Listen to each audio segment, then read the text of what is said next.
Pernahkah saudara merasa frustasi ketika menasihati seseorang, tetapi mereka tetap tidak mau mendengar? Pernahkah saudara bertanya-tanya, mengapa orang menolak kebenaran meskipun itu jelas demi kebaikan mereka? Halo, Shalom umat pemenang. Firman Tuhan dalam 2 Timotius 3 ayatnya yang ketiga sudah menubuatkan bahwa manusia di akhir zaman akan menjadi tidak suka dengan hal-hal yang baik. Namun, apakah saudara pernah berpikir bahwa ini bukan hanya soal sikap hati, tetapi juga cara kerja otak manusia bekerja? Hari ini kita akan melihat bagaimana firman Tuhan dan ilmu pengetahuan modern menggambarkan realitas ini. Penolakan terhadap kebenaran bukanlah hal yang baru. Sejak zaman nabi-nabi, orang-orang yang dipilih Tuhan untuk menyampaikan firman-Nya seringkali ditolak, dihina, bahkan dianiaya. Bangsa Israel sendiri berkali-kali menolak suara Tuhan, meskipun mereka telah melihat mujizat dan tanda-tanda yang nyata. Ini menunjukkan bahwa bukan kurangnya bukti yang membuat manusia menolak kebenaran, tetapi hati yang keras dan cinta akan dosa. Saat ini, kita hidup di zaman yang serupa, di mana banyak orang menutup telinga mereka terhadap firman Tuhan dan lebih memilih hidup dalam kebohongan yang nyaman.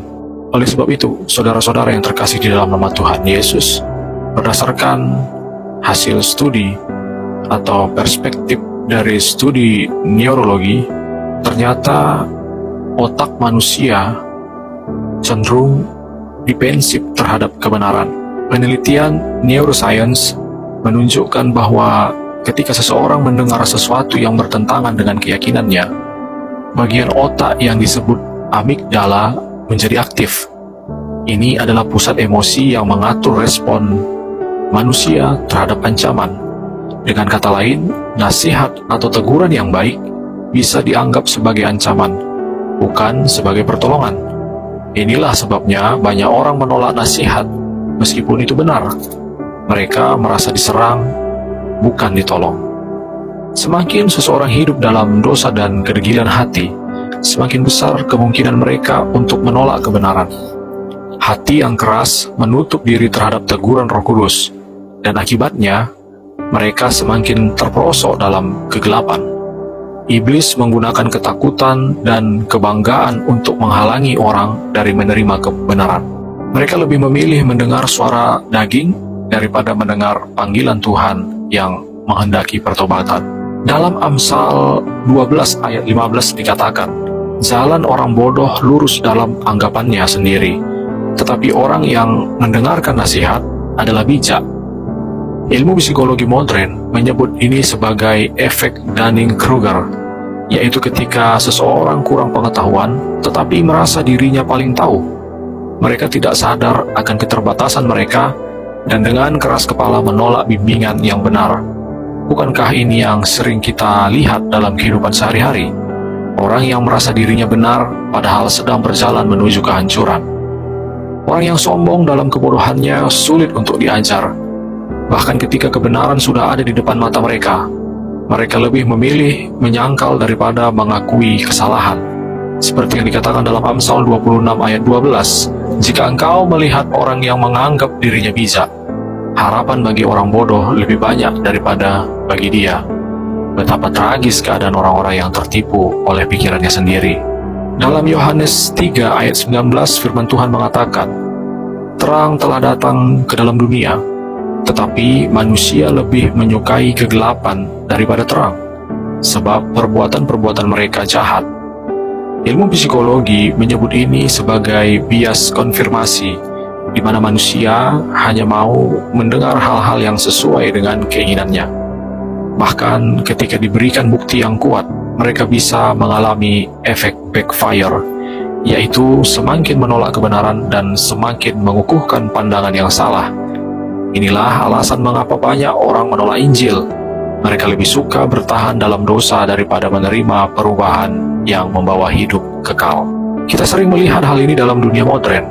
Banyak orang lebih suka mencari pengajaran yang menyenangkan telinga mereka daripada mendengar kebenaran yang menyakitkan, tetapi sebenarnya justru menyelamatkan mereka.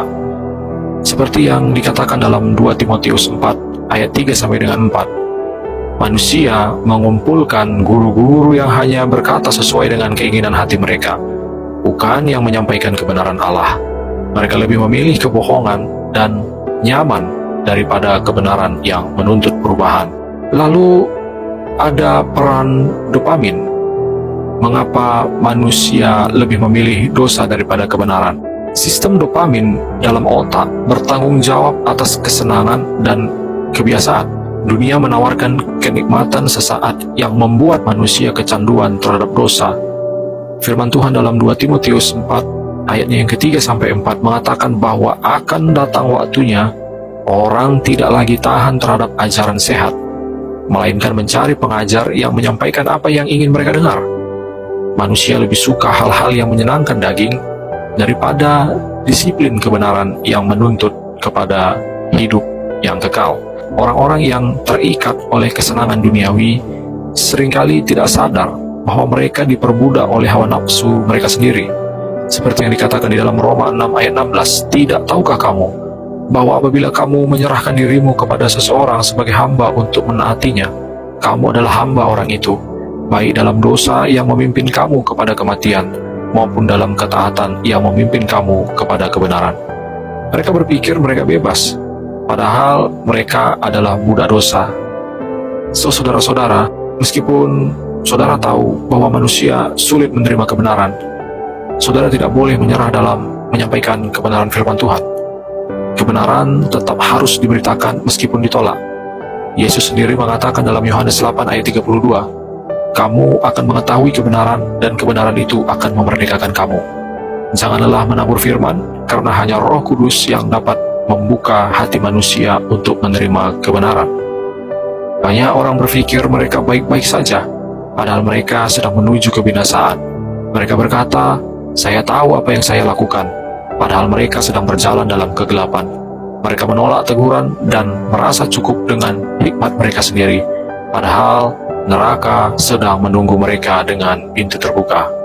Celakalah mereka yang lebih mencintai kenyamanan dosa daripada kebenaran Tuhan. Mereka menutup telinga mereka terhadap suara Roh Kudus dan memilih untuk berjalan di dalam kehancuran. Tuhan telah berfirman di dalam Yeremia 7 ayat ke-24, tetapi mereka tidak mau mendengarkan dan tidak mau memperhatikan, melainkan mereka hidup menurut rancangan dan kedegilan hatinya yang jahat, sehingga mereka mundur dan tidak maju. Jika kita tidak segera bertobat, maka kita akan menghadapi murka Tuhan yang dahsyat. Saudara, ini bukan sekedar pilihan antara dua pendapat. Ini adalah pilihan antara hidup dan maut. Jangan menjadi orang yang keras kepala dan menolak kebenaran. Bertobatlah sekarang sebelum semuanya terlambat. Amin. Tuhan Yesus mengasihi saudara sekalian. God bless you.